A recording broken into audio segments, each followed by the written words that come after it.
We're delighted to welcome our next guest. Liz Carter, President and CEO of the Scripps Howard Foundation, joins us. Liz, it's wonderful to see you.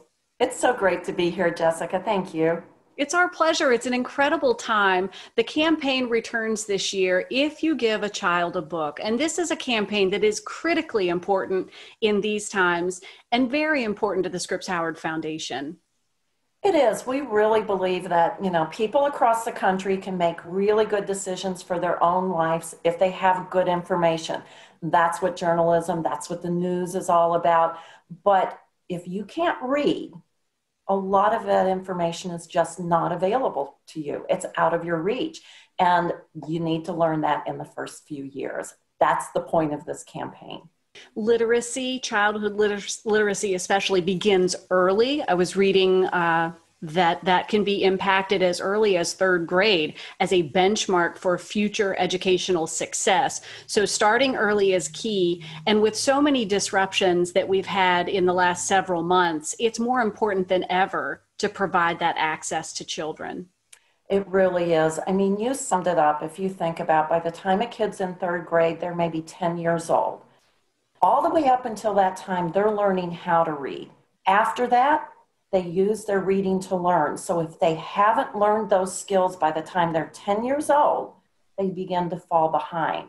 And what that means for their life in the long term, kids who can't read by third grade are far more likely to grow up and be on welfare, to be unable to provide for their families. They are less likely to graduate from high school, much less college, more likely to be incarcerated. But if you can give them that skill, if you can teach them to read by the time they're in third grade, their chances of being civically engaged, voting, having a good job, graduating from college, that all goes way up.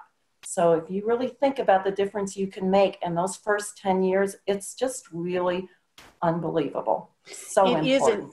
It is incredibly impactful when you think about that trajectory, starting with the childhood literacy and that future impact to all of our communities, to have a whole sense of communities. It's important to start early, and the If You Give a Child a Book campaign puts books in homes, and that's key, especially now.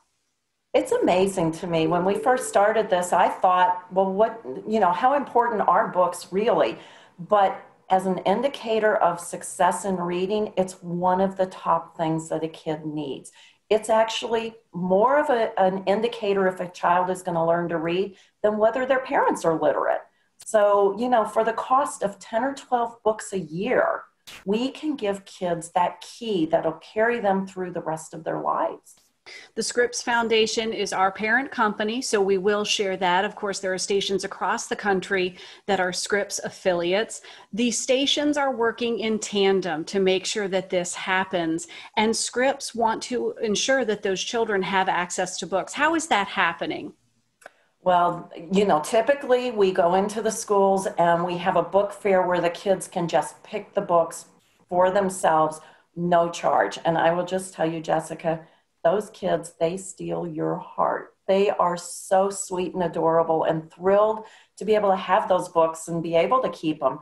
We know this year with everything that's going on, that may be a little bit different. But no matter what happens, whether the kids are learning remotely in school or a combination of those two, we are going to get these books to the kids. We have that commitment. And it is so admirable. It really is. Can I ask you what was your favorite book as a child?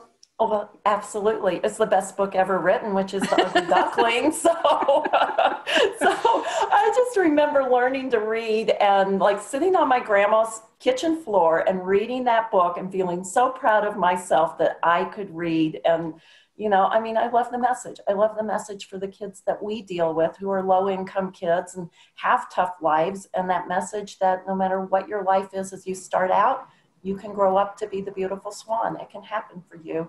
And we can help that make that happen for those kids. And I think in tandem with If You Give a Child a Book, it brings that excitement for parents to share this experience with their children too. Parents and grandparents and guardians and just whole extended families to take the time and read together.